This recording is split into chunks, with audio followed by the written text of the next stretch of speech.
I mentioned that I had done this show for the first time out of state, and the place I did it was Arkansas.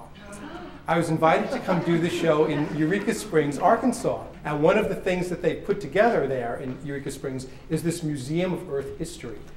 I don't know if you've ever heard of this, but this is a museum dedicated to the proposition that all life on Earth, and in fact, the Earth itself, and in fact, the entire cosmos began 5,730 years ago. And it's full of all these proofs. And one of the main things they have to overcome is sort of the whole biblical idea of the ark.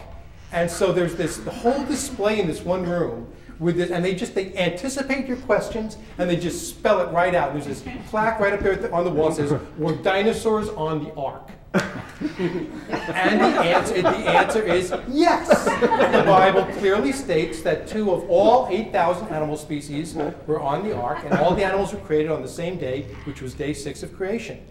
So that brings up some other interesting questions, and they anticipate those questions as well.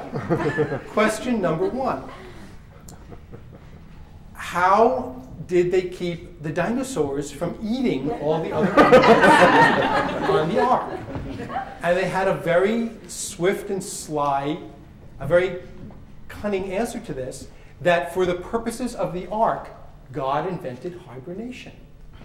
So all the animals were sleeping during their 40 days and 40 nights in the flood. But then that brings up another question too. Well, you know, the ark was of a limited space, a very well documented size, as we all know, in cubits, whatever the hell that is. How did Noah fit all the dinosaurs on the ark? And I tell you, in one of those extraordinary moments of just simplicity that even I, by no means a fundamentalist Christian, have to step back and say, wow, I really admire the simplicity of this explanation. They only took babies.